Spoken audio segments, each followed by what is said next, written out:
I think you are your brand.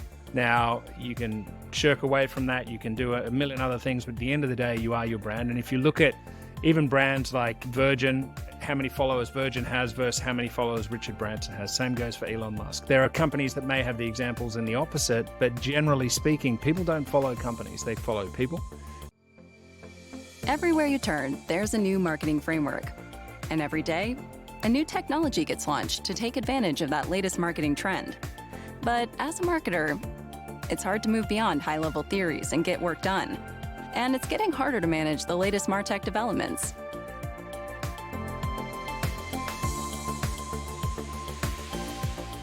Creative Operations is a podcast for B2B marketers who want to build a marketing engine and generate revenue. In each episode, you'll learn how to combine your creativity with the right technology and process. We all know marketing works. We just need to explore how. Let's get into the weeds and figure it out together.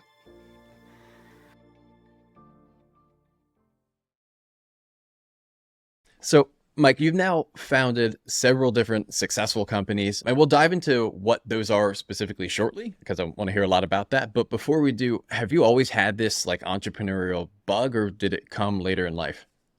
It's such an interesting question. It's always, is an entrepreneur created or born? I was on a snowboarding trip with 52 entrepreneurs, and somebody went around and asked that question of everyone. When did you first know you were an entrepreneur? The oldest person they had come back, or the oldest age that was mentioned, was 13. Every single person there had something. And for me, I believe I was about 12. I was in year 6. And I remember very, very distinctly, this guy tried to sell me a worm farm. And I thought, what a ridiculous concept. Why would I want a worm farm? And I just, no. Anyway, he was a guy in my class, $100 for a worm farm. Anyway, ignored him. And on the weekend, I was up at this local plant store, and the guy behind the counter is selling these little takeaway containers of worms. And as a 12-year-old, I said, you sell worms? He said, yeah. I said, how much? He goes, oh, $5 for a container. I said, where do you buy the worms from? And he said, oh, people, local residents sell them to me. I said, how much do you pay for a container of worms? He said, well, $2.50. We make 50, they make 50%. Do you need more worms? It was just a simple question. It was like, yeah, we've always got a supply problem. And as a 12-year-old, I went, I went back home and literally I grabbed my notepad and I'm sitting there going, okay, what are the numbers? And I'm sketching them out. It was the first time I had any interest in maths. And I just thought, how quickly can I pay off the $100 that I owe this guy for this worm farm? And I just remember turning up at school on Monday morning as a year 6, 12-year-old kid and just saying, right, I'm buying a worm farm. And that's it. And I got my first ever business loan from my dad, $100, bought this kit, put together this worm farm, and I was off to the races. So the rest is just pure success from there. Nice, easy rolling. So you get your first round of VC funding. Yep. DC funding, dad capital. There you go. There's your first dad joke for the... Hopefully we have many more then. That's really... So how'd you go from worm farm entrepreneur? I'm sure you franchised that at some point, but how'd you go from that to video production? How'd you get into that world?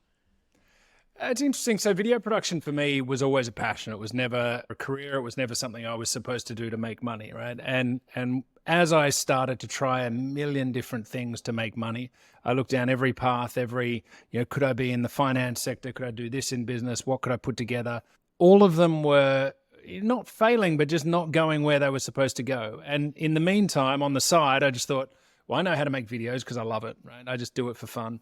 I was always the kid with the camcorder running around annoying everyone. I was always the one on snowboarding expeditions that had this old hi-8 camcorder in a plastic bag running around filming and making my own little videos. So I did that on the side just to make some money. Originally wedding videos and the usual sort of story. And then freelance camera operator, and then started my own little production company. But it was all just to wait it out until I found that one idea I could go and build a business on. Fortunately for me, the stars aligned. Everything came together in a way. Of course, I made some of those stars align, but the reality was that the industry was moving to a place where video was becoming more and more popular, and large companies were wanting to create content at a rate they never had before. Right. So I was able to go in there and start an innovative company in the video space. Otherwise, it was really a matter of running an agency and banging my head against a wall for 10 years building out one of my production companies that I still own now. I've owned it for 20 years. No longer banging my head against a wall, but worked out the solutions to scale that business. Well, that's good. Well, tell me about that business you started, and outside, we'll maybe shift back to Trapdoor, but tell me a little bit about that business you started, kind of what that first step looked like. Yeah, so I had Trapdoor Productions, as I said, was a large sort of high-end content company. So we were creating content for large brands. We were creating TV commercial level stuff, branded content, promo videos. But one of my clients specifically approached me and she said, Mike, thanks for the big budget TV commercial, but now we need to create hundreds of videos, right? You know, that every single person in our company needs to create a video. How do we go about scaling this? And she presented to me a problem that she did it in such a great way, which was basically, if I have this problem, so do many others. And as an entrepreneur, that was when the light bulb went off. I thought, okay, just like the worm farm, I went straight back to, there's an opportunity here. I'm going to run down the numbers. And I grabbed my notepad again, just like I did when I was 12 years old. I was 29 thereabouts, I think, when I started. No, I can't remember, somewhere in my late 20s. I scribbled down my numbers and I started going through it. And I was like, okay, this can work. This can work if we do it this way, and this way. And I basically productized the video offering and created an offering that was 24-hour turnaround, scalable video solution on a subscription. So you had to sign up for 12 months and you had to create video in the way we said within the box effectively, but it answered a question for probably 80% of the videos that corporates needed to create. And so we went on and helped them do that. I scaled that company from little old Sydney, Australia, out to 7 different countries. We had over 400 of the world's largest brands and 150 employees, and it was a lot of fun. That's really cool. What type of videos did you build? Obviously, you started like commercials, kind of bigger budget things. What were those smaller ones about? What categories did they fall under, maybe? Yeah, so L&D, training, comms, those kind of videos, right? There's a lot of videos that now some of those things can be done with AI, right? Now a lot of those videos are being done with AI, and that's a different world now. Back then, before AI, we were creating them with these things called human beings that sat in the back end and did the post-production. We then went on to create some AI in that space as well, but really, you know, at the crux, at the heart of it, it was a tech-enabled service business.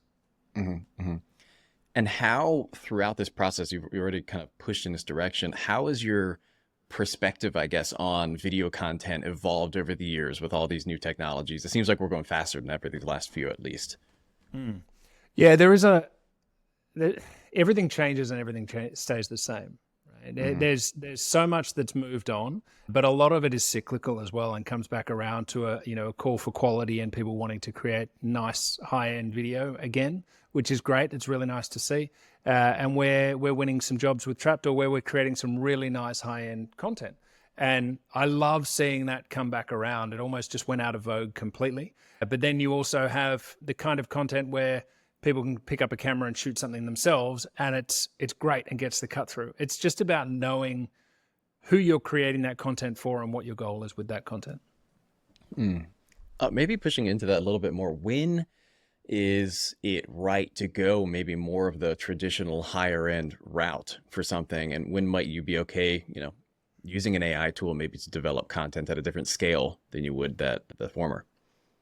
I think of video just like you would with anything else in your brand, right? You don't create, I'll just go super old school and talk about business cards. Not that anyone has them anymore, but you don't scribble down on a piece of paper and saying that's my business card. It's not. You've written your number on a piece of paper and that's fine if that's what your goal is. If your goal is to impress somebody with your business card it's nice, it's embossed, it shows that you've got some level of clout to your business, your branding's on it, et cetera, et cetera.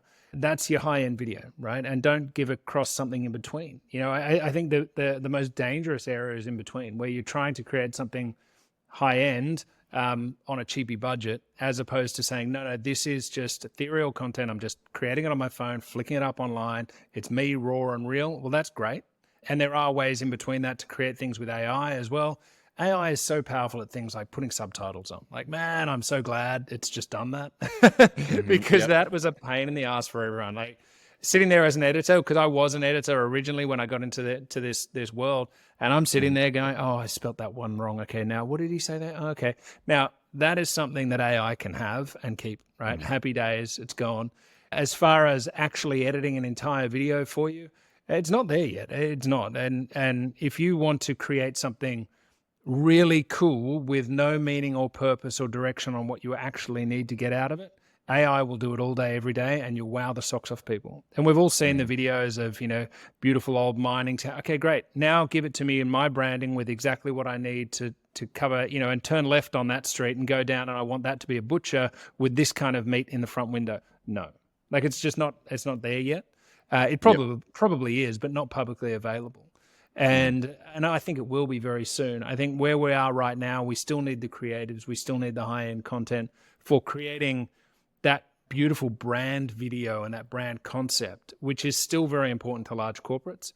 Would I spend all of my marketing budget going that high end as a startup? No. Just get out there. Yep. And so much of what you're talking about too is like the story. And at least right now, that story is much better developed by the people who really clearly understand the goal they're trying to accomplish with that video. You don't just create video to create video. Yeah, video for video's sake is a waste of time. And no matter how high end and glossy and fancy it is, if it doesn't have a good meaning, a good story, and an authentic goal behind it as well, what you're actually creating, then it's fairly useless. I'm a massive fan of just getting started, getting things moving. In fact, my podcast is called the Failure to Launch Podcast. It's really about what is that mindset that stops people from launching. And if they're not jumping off the starting blocks and getting into it, they're never going to get to the high-end content, the beautiful, glossy, everything else, because they won't have the budgets to do so.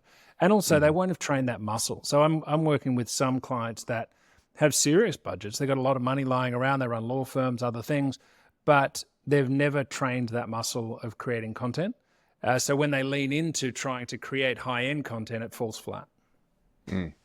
So just to push into that more, most of our audience is made up of like smaller marketing teams or even entrepreneurs trying to really get off the ground. And they know that video is a part of engaging with their audience, and they know they need that, but they're really can't figure out how to do it. And so from your experience, what are some of like the biggest hurdles that small teams face when they're trying to build that consistent muscle that you mentioned of video creation?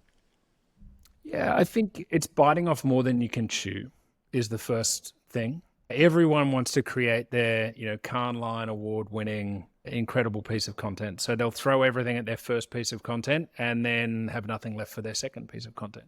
And then they go, how can people possibly create a video a day or, hit 100 pieces of content throughout the year? And these sort of goals seem fantastic, but if you're trying to bite off so much in your first video, you'll never get there.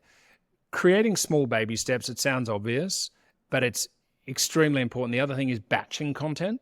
So if you've got a camera operator for a day, or you've got a studio for a day, or you've got the time, lean in and create so much content in that one day that you don't know what to do with yourself. Right? Like right now, I create content. I create it all the time. You and I sitting here are creating content. I have my own camera off to the side here creating another piece of content, and we'll snip all this up into 4,000 different ways, and I'll have enough content for the month, right? But I've already got enough content for the next 6 months from doing that sort of thing on a regular basis.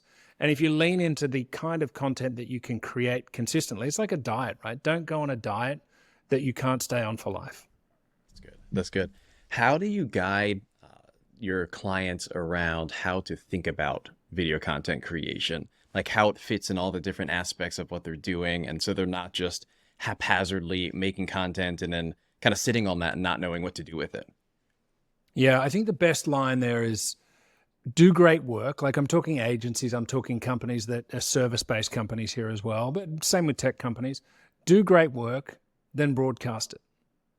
And then rinse and repeat. Now, if you don't do great work, your business is never going to succeed. But if you do great work and don't broadcast it, there's a high chance it won't succeed as well. And that's where a lot of companies get stuck. So when you're thinking about the why, as you said before, it's not content for content's sake. What are you actually creating this content for?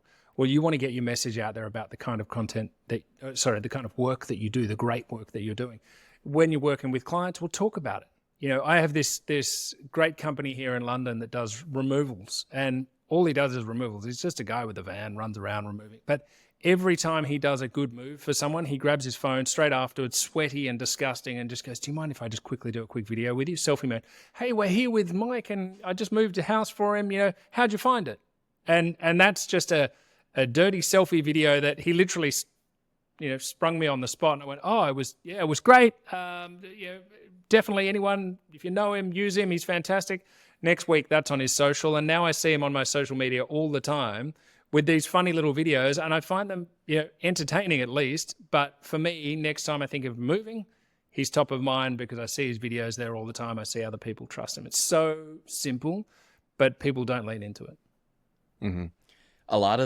There's a lot of like hiccups people run into when they're doing this. One of the big ones that I've experienced is they're very hesitant to get themselves out there. Like they want to get this first piece especially, so perfect, you know, not a single typo in a transcription. Everything has to be perfect. How do you guide people to get beyond that and just start getting these reps in? Oh man, this is such a funny one for me because I built my company's brands for 2 decades. I sat behind the camera, I encouraged everyone else, I taught them how to present, and then before hitting record, I ran back behind the camera, sat there and watched them do it. And then I built a company to the point that I had 150 other people training other people to do this sort of stuff. But I didn't do it myself. And I think the reality is I didn't work on my personal brand because I personally use that level of, well, because of what I do, I need to make it really nice. It needs to be really high end. If I'm going to put my image out there on video, it needs to be perfect, right? And so I use that as an excuse. But then I realized, well, all these other people I know that aren't doing it perfectly are getting views, likes, and followers, and they're actually building an audience, and they're making success out of it and building business out of it.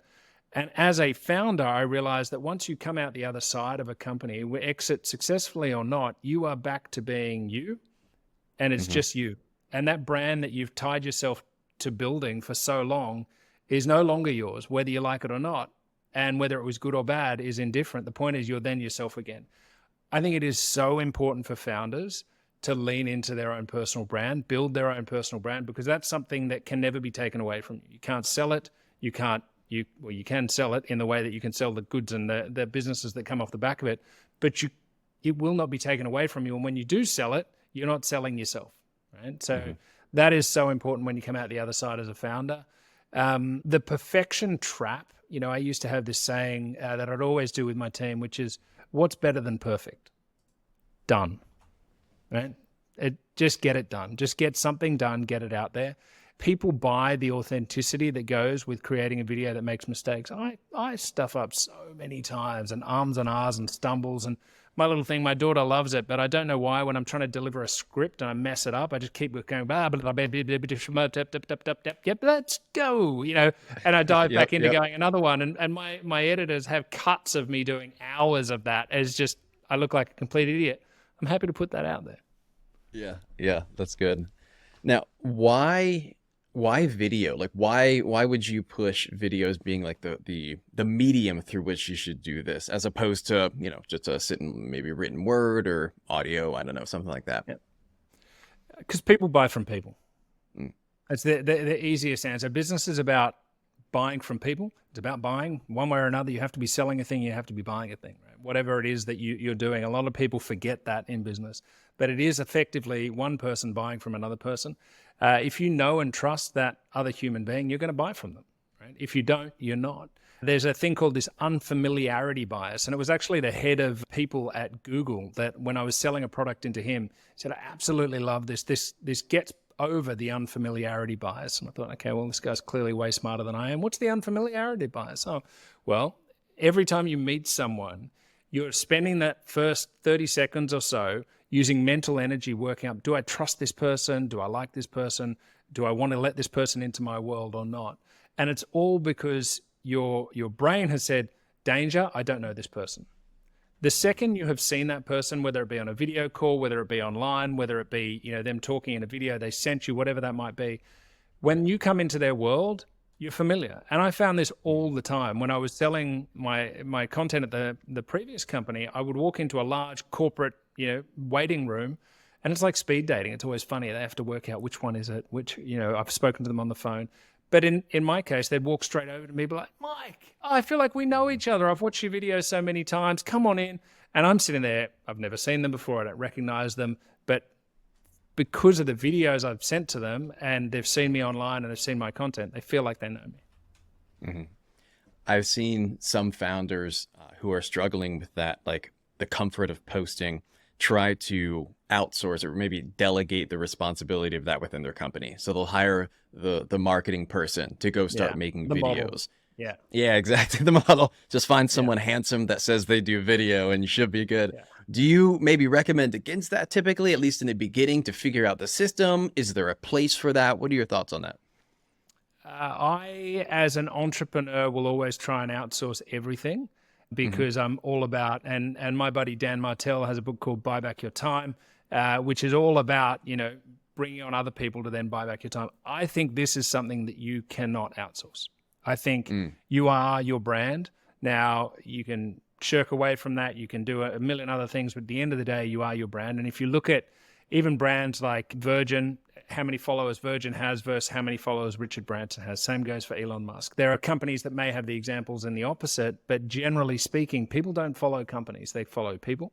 And especially in the startup world, if you're a founder building it, people want to follow your success and want to say, hey, that's great. I saw you were here and now you're here. You mentioned this, that, and the other. And I have never lent into that before in building my businesses. And I'm definitely the worst for it. I think the results that I have seen in the last 11 months of just putting myself out there, embarrassing myself, and I'm thinking I'm going to get negative feedback. Hell, I'm Australian, mate. We're tall poppy syndrome, left, right, and center. You get cut down if you try anything over and above. It's not like the US. But I have been amazed at how many people, even from my childhood and back in school days, that are going, hey, man, cheering you on. I love this content that you're putting out there. Thanks so much, which I've found really interesting. That is interesting. Not now, what I expect. Some of the people that are, some of the people that might be listening are like, all right, Mike, fine. I know video is important. Fine. This is something I shouldn't outsource. I'm not a video editor, and I don't think I have the time to learn to be a video editor. What would you say to those people? Yeah, you shouldn't be a video editor. Good. And like all things, lean on the professionals for the part that they do best. And whether that be hiring someone in-house, whether it be using an agency or using a company to do it, it's very much what we do at Trapdoor is creating content for people in that space. And your listeners are more than welcome to follow me at Mike_Pritchett on Instagram and check out some of the content that I'm putting out there. Love to hear from you. I think the art of editing is an art. It's not just something you go, hey, I'm just going to sit down and quickly snap something together. And also, for any entrepreneur out there, you've got to lean into your strengths. Now, that may sound counteractive to what I'm saying of getting in front of camera. If being in front of camera is not your strength, you can get used to that stuff pretty comfortably, and also just understand that people watching it are also uncomfortable being in front of camera. So there'll probably be some people that just go, hey, I really relate with the fact that this guy sucks at this. This girl sucks at this. He's genuine. He's genuine. He's real. Now, that is fine. And I've seen some people where I just sit there going, oh, wow, this is awkward. But what they're selling is real. What they're talking about is real. And as long as they're coming from the heart, the thing that you don't want to do in video is just have bad framing, shot composition, lighting, audio. Those sorts of things just make you look like a rookie. They're very easy things to learn. The post-production is harder. There are plenty of cool tools like CapCut and other things out there that you can throw videos into. Riverside that we're on right now, it's got some cool tools. The question is, do you want to invest your time there, or do you just want to hire somebody in to do that? And that all comes down to business stage. No, certainly. And how I've seen people go, I'm talking budget, I've seen people go on the two ends of the extreme. So on one end, you have someone that's like, all right, I'm going to make video, got to get it out quick.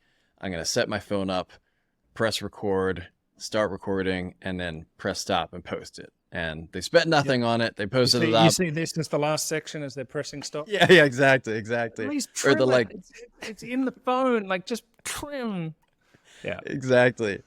So then, but on the other end, you have the people that think they're saving up. They're like, I got to get 10K to get my first video out, buy all this fancy equipment. How do you approach figuring out your budget? Obviously, there's a bunch of context to this, but at least maybe to get the conversation going, how do you approach budgeting and figuring out where you should be on that scale? I'm going to answer your question in the weirdest way possible. You ready for this That's one? my favorite way. That's your favorite way. Here we go. Okay, so imagine you are in a relationship with another boy, girl, whatever it might be, and you decide, okay, I'm going to save up all of my money, my time, my energy, and I'm going to take this person on an incredible date. It's going to be amazing. I'm going to book it in for February 2025. It's going to be great because I need to save. So between now and February 2025, this date is just going to blow their mind. It's going to be so good, right? So you book it in, you save up everything, and then bang, that's the day. And now you're in a relationship, but between now and then, well, I have no money because I'm saving up for that. So we're not having coffee. We're not going, and I don't have any time to talk to you because I'm working really hard to save up for it. So we're not having a conversation, you and I, right? So no relationship, but boy, February, that is going to be an incredible date, right? And you spend all your money on that date, and then you wait another year until the next date. Do you really think that's a healthy relationship and that person's going to stick around, right? Like the relationship sucks. Well, there's not much of one at all, I would argue. Yeah, there's not much of one at all. So all video is a conversation with your audience, right? It's a relationship. That's all it is. There's nothing special about it. There's nothing fancy. All the big whiz-bang cameras, lights, and three-point lighting and doing all these incredible techniques and gimbals and drones and everything else. It's just telling a story, which is a conversation. Especially when you're talking social media, it is social. It's supposed to be back and forth. It's supposed to be a conversation. So the recommendations around this are really hero, hub, and hygiene, or hero, hub, and help, right? So those hero tentpole moments are important. It is important to take your partner away on an incredible weekend away or a holiday or something and do something great with them, preferably more than once a year. But, call it a few times a year. You'll get away with that really nicely. Underneath that, it's important to have a date night. Preferably every week if you can, but if you can't, once a fortnight, that's good. Have a date night with your partner where you go somewhere nice, you have a nice dinner, light a candle, chill out, spend some time together. Right? Then it's also important, strangely enough, to actually talk to that person every single day. Right? I would find it a pretty strange day if I hadn't had a chat with my wife, right, about something, and not just like the things that need to be done that day for school or something for my daughter, right? So it's about having a conversation on a daily basis, and that's your ethereal content. That's grab your phone, shoot some content, perfectly fine. I couldn't give two hoots how it looks. Mm-hmm. Preferably people can see you, that helps. Preferably you don't look ridiculously stupid because you understand framing, shot composition, and lighting, but you just get it out there. Then there's that more hub content where you actually spend some effort and energy, and maybe it's set up like this. You've got a decent camera, you've got a reasonable setup, you've got a microphone, you're having a conversation. That's nice. Then if you can afford it, have those weekends away where you actually spend the time going, this is my brand. I'm going to do something important here, and I'm going to put up something that tells people I'm a premium brand, and this is my, brand guidelines are in line, all that sort of stuff. But you don't need to worry about that when it's the quick conversation. That's really good. I really like that framework. As focusing in on the more kind of regular pieces of it, or regular video that we're creating here, it's important to have a system.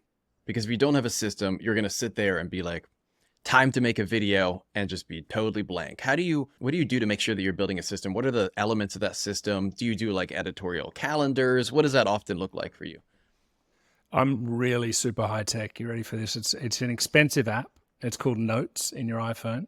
And that's where it all starts, right? Like most entrepreneurs, we're thinking all the time. And it doesn't matter what time of day or night, where you are, your brain's on, you're thinking about business to some degree or something reminds you of it.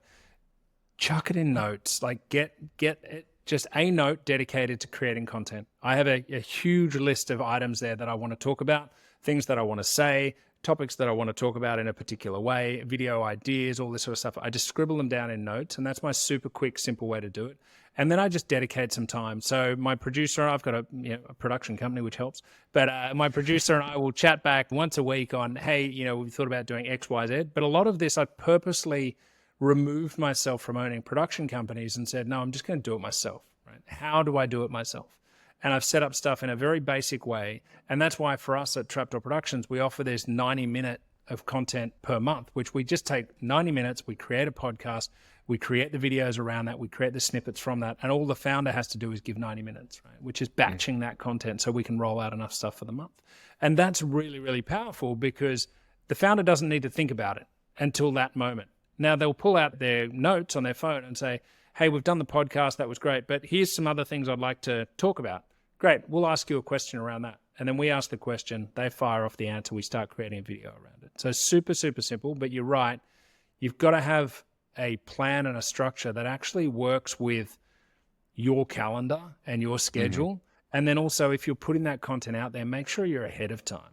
And there's nothing worse than going, oh, it's summer, it's school holidays, and now I'm on the beach in Italy thinking about, the fact that I haven't put a post out today. Like, I'm on the beach next week in Italy, I leave for Rome tomorrow morning, and I will not be thinking about what content is going up on LinkedIn. It's all automated. It's going out there by itself because I created it in advance.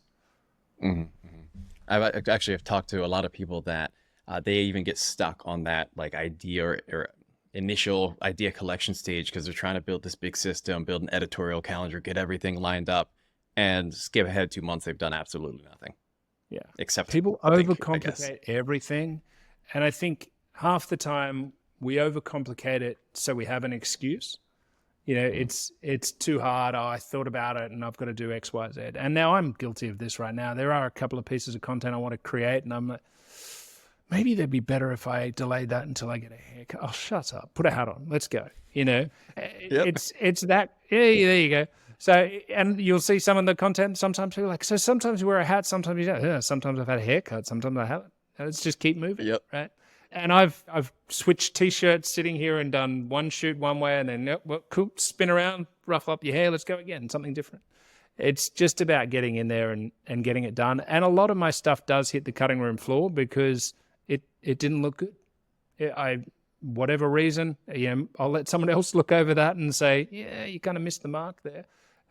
Great, I'll shoot another one another time. Now, for someone listening that is unfamiliar with the video process, you mentioned the first piece, just collecting ideas, making sure that idea you have while in a shower or, driving somewhere gets collected somewhere. How does that, maybe at a very high level process-wise, how does that turn into a final set of assets at the end of the day? So you're talking about from an idea of a video that you want to create all the way through to how is that online done? Yeah, like I have an idea. Do I script it? Should I just talk kind of off the cuff around it? Part of that's going to be style. Do I create a really big piece and then break it up later? How do you often think through that process? Yeah, the answer, like many answers, is it depends. It totally depends what kind of content you're creating and what company size you are as well. So, large corporate that we work with a lot, there is a very long process and involves back and forth with agencies, production companies, your internal teams, stakeholders, bring it all together. Generally some kind of software that you're putting all your ideas into Miro boards and then moving things around. And then, of course, the brand police have to get involved and say, can't do any of it, scrap it, start again. Those kind of enjoyable conversations. When you're a smaller company, if you're an entrepreneur by yourself, just starting out and trying to think, how do I create content? Get an idea and then get on with it, right? So if you can just talk to camera and riff, do it. If you can't, talk to your iPhone, put it into, or whatever phone you have, dictate into notes and write out an entire script just by dictating what you want to say.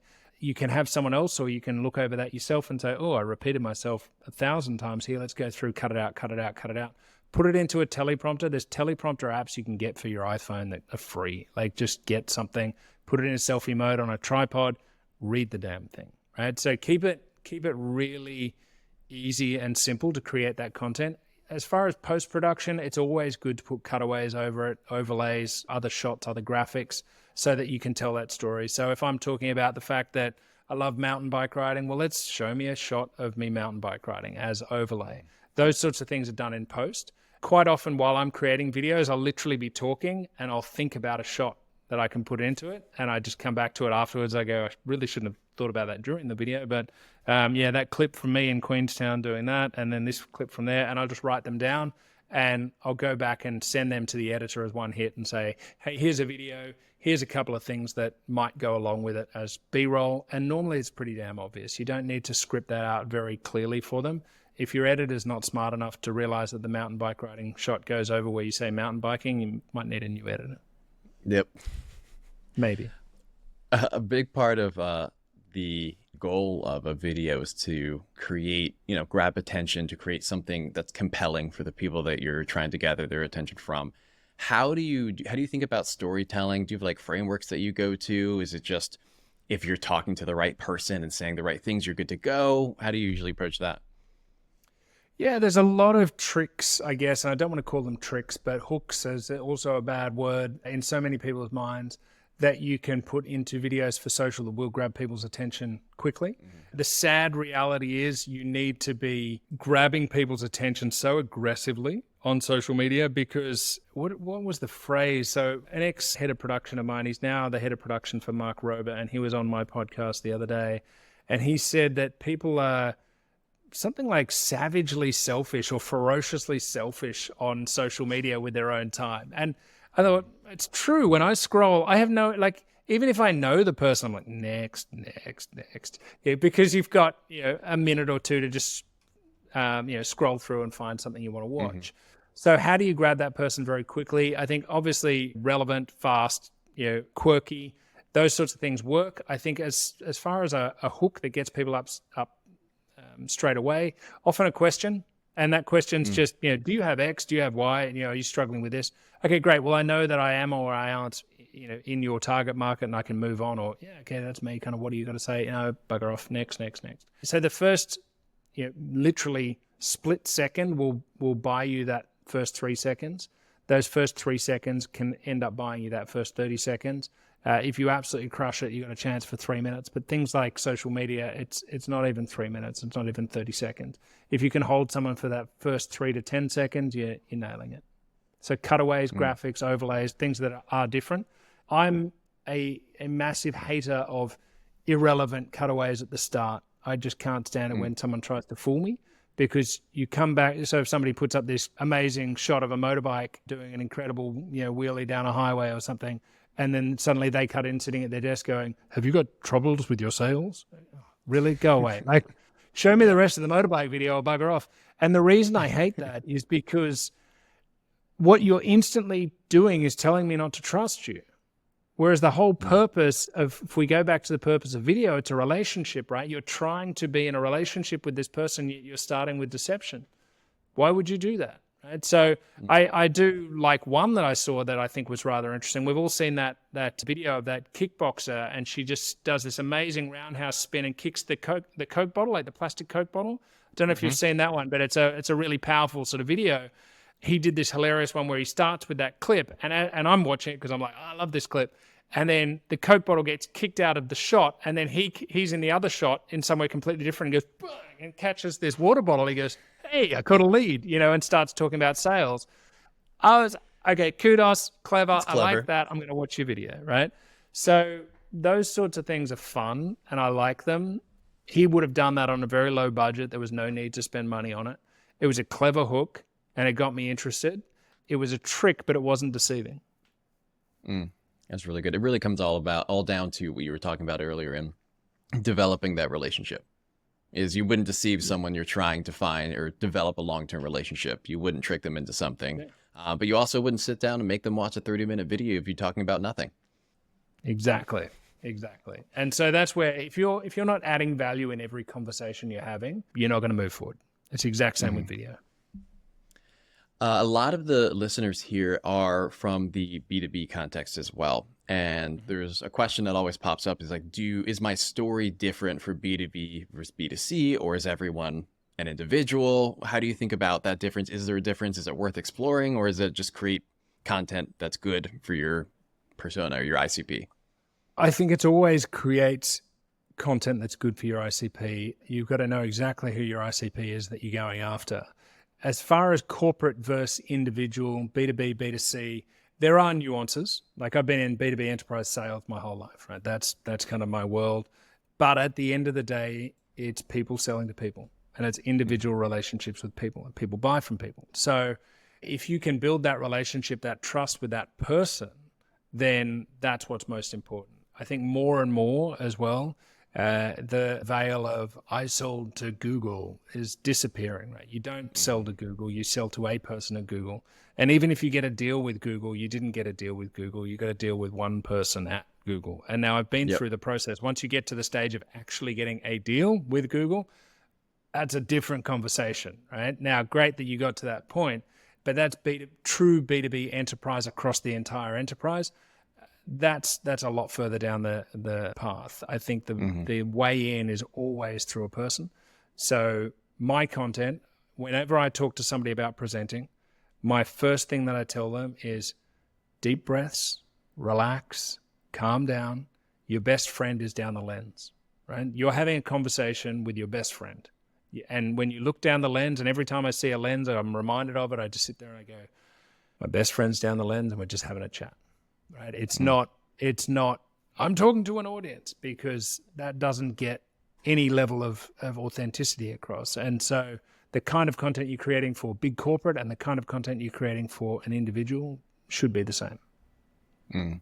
Yeah, when I'm talking about this with clients or people that are starting to create content, I'm often, when it comes to B2B, the only real difference, or significant one at least, is that you're speaking to a buying team has different priorities, right? So like the procurement person is involved, but they care about different things than the end user, than the manager, than the person that signs a check at the end of the day. And so your content needs to speak to them individually, just as you mentioned, but it's important to know their like motivations and their role on that buying team, because that will obviously speak into it. But it's a really interesting conversation to me. Yeah, I think that point is very valid. I think for me personally, in my experience, once I've got to that stage of I'm talking to the procurement leader, they're not so much looking at my content online. We're having a conversation. Certainly. And that's a great place to be. That's where you want to be, right? Like I used to joke with my sales team that the whole point of sales is you want to go from, hey, I sent you a message on LinkedIn, all the way through to I'm hanging out at your kid's birthday party as quickly as you possibly can, right? You need to deepen that relationship. And video is just one step in that. So I still see video as a one-to-many. I did design a product that was an AI product that recreates video within 3 minutes. That was all about sales videos. And now I know there's a lot in AI right now where you can recreate and it can say, hey, Jacob, I just wanted to message you to say, now there's some of them are starting to look authentic, kind of. Really super scary when you use them and they're kind of almost right, but not. You're in that weird kind of valley. My daughter came out sounding American, even though she sounds Australian British, but it was I think it was the only accent that was left at the time they could throw in there. And it was just really funny stuff. But once again, to me, it's all about trust. Is there a level there that people feel like they're being deceived? Maybe not. Maybe it's just the accepted norm. But I think there's always going to be a level of, no, that was actually me creating a video. And whenever I created these videos for people individually and sent them a video saying, hey, Jacob, great chatting to you. I wanted to tell you more about what we do. I would end up on a sales conversation with them and they would say, was that really you? Now, if I couldn't say, yes, it was, I feel that would be an awkward moment in the relationship. Yeah. It is interesting how people are using AI. Some of the ways are very authentic, like you've mentioned, and some of them are maybe not so much. And so I think it's important to figure out where to use that and where not to. But along that train of thought, you've been in an industry for a while. You've been on the cutting edge of this, the video content, all the new tech coming in. What do you see shaping the future of video content? Where is this going? And what are your thoughts there?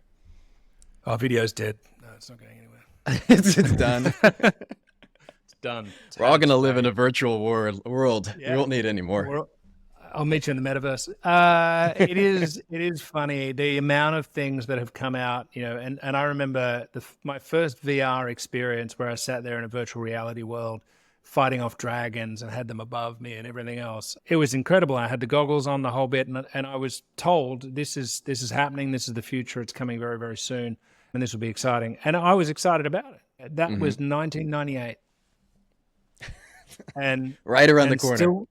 Right around the corner. And still to this day, in 2024, people aren't walking around the streets with their goggles on and getting hit by cars much.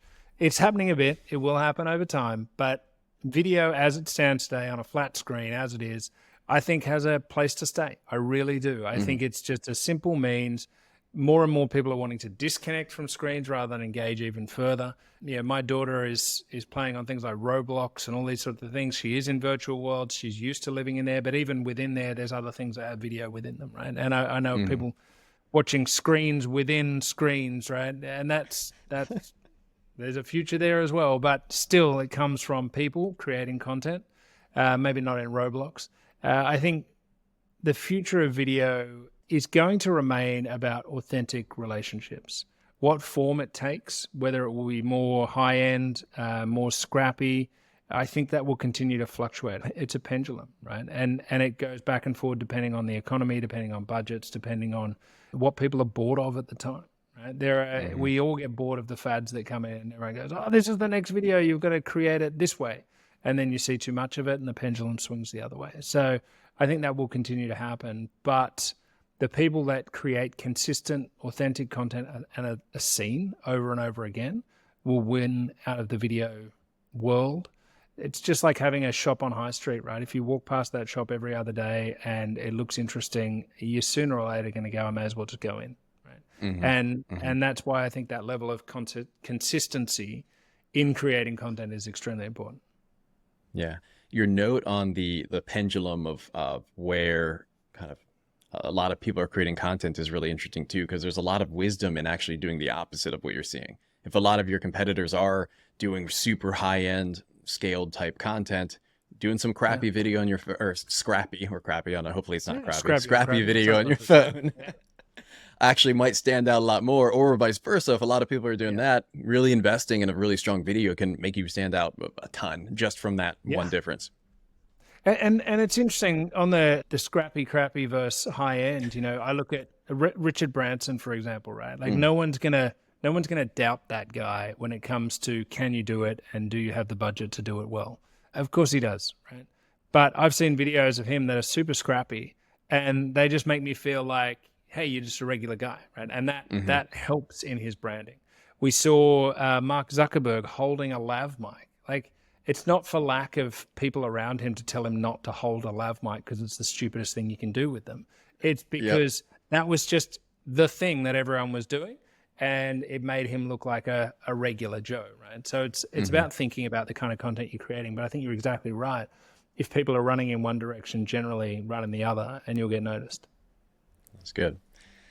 Well, this has been an awesome conversation. I really appreciate you taking the time. I think it'll be really helpful for people that are watching and knowing they need to get into the video world, not really knowing how. Maybe they've been sitting on an idea for a while, but haven't made the jump. And I hope this has given them the information and also kind of they see where it needs to go to make that jump. For those interested in learning more about what you're working on, maybe they need help with video creation, where's the best place to go find more information about you? Yeah, I'd love for people to just drop the word content in my messenger on Instagram. It's Mike __ Pritchett, Pritchett. Love for you to jump on and have a look at some of the content there as well. And I'll share everything I can knowledge-wise. I run a couple of courses every now and again on how to do video, how to create video. They're just fun, courses like this online, but we actually go into framing, shot composition, lighting, how to use the iPhone in different ways. Sorry, I don't speak any other language but Apple. But if you're thinking about getting started, just start. Like, just don't think that you have to spend tens of thousands of dollars on equipment. That can come later once you get all the results, and therefore have the budget to do it. If you've got a phone, start shooting. That's awesome. Well, thanks again for taking the time to chat, and we'll talk soon. Nice one, Jacob. It's been a pleasure.